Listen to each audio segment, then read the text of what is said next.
Hi, it's John O'Reilly here, and I will be creating a series of short videos to answer some questions that I've been getting quite a lot via email and Facebook. So here we go.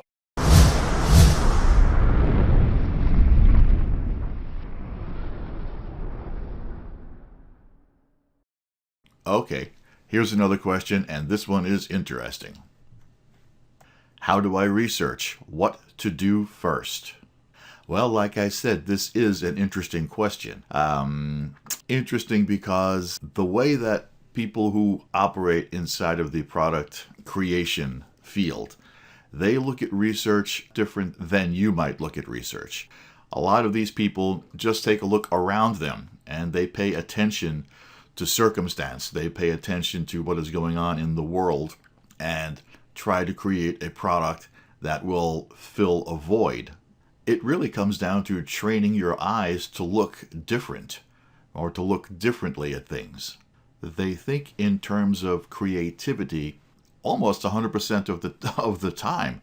That's what they do. They're always like a walking question mark. They'll look at something and they may try to figure out a way to make it better, to improve upon that one thing.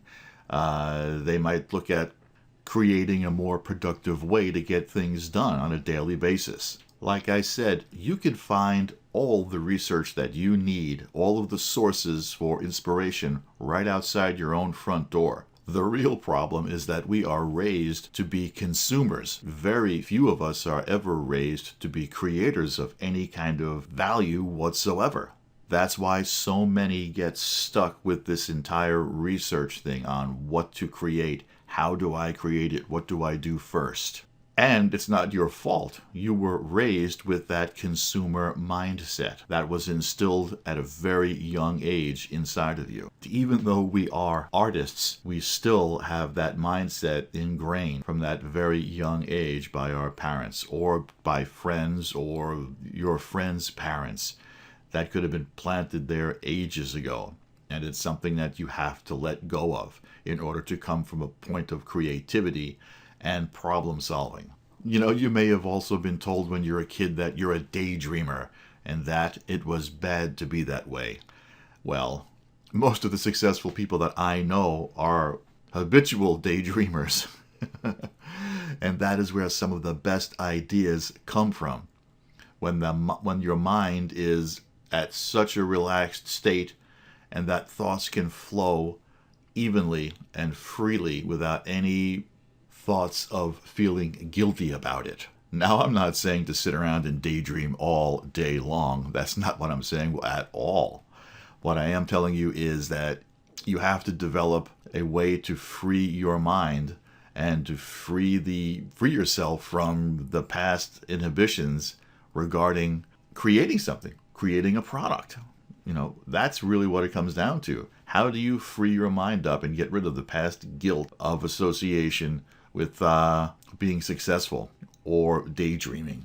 I want to recommend something for you to read.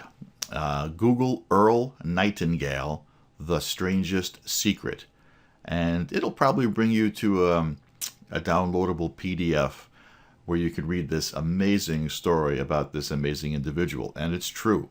It will give you a different slant on how you can be creative, how you can free your mind to be able to tap into that creativity that's all around you.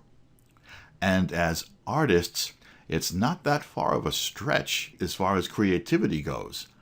It's just the pathway being a little different and the focus a little bit different from playing your instrument or your voice or tap dancing or whatever to focusing on the circumstances around you and utilizing problem solving to create this particular solution to the very problem we have discovered. With being an artist, the first thing you might gravitate to would be solving a problem inside of your own chosen field of expertise. If you're a drummer, it might be something related to equipment or drum books or a membership site or a teaching platform. If you're a singer, it could be something related to microphones or If you are a tap dancer or any kind of a dancer whatsoever, I keep on coming back to that, you can research something about footwear. It's probably going to fall within your very range of your particular niche of what you do as an artist. At first, that's where you'll most likely gravitate towards. Then later on, you'll start to expand on that. And that's when it really gets interesting. Once you get past that sphere of influence of your chosen career or your chosen niche, that's when some of the big aha moments begin to happen. Then you will start to see the world through different eyes, through the eyes of being a product creator. And there's no turning back from it once you have seen what the world is as being a lot of problems with a lot of different solutions that you can provide, and people who will pay you handsomely for those solutions. If you have any questions you'd like to have answered, just text the word Maverick, your name and email to the number 58885 to stay connected. And that's all I got so far today. Take care, and we'll talk soon.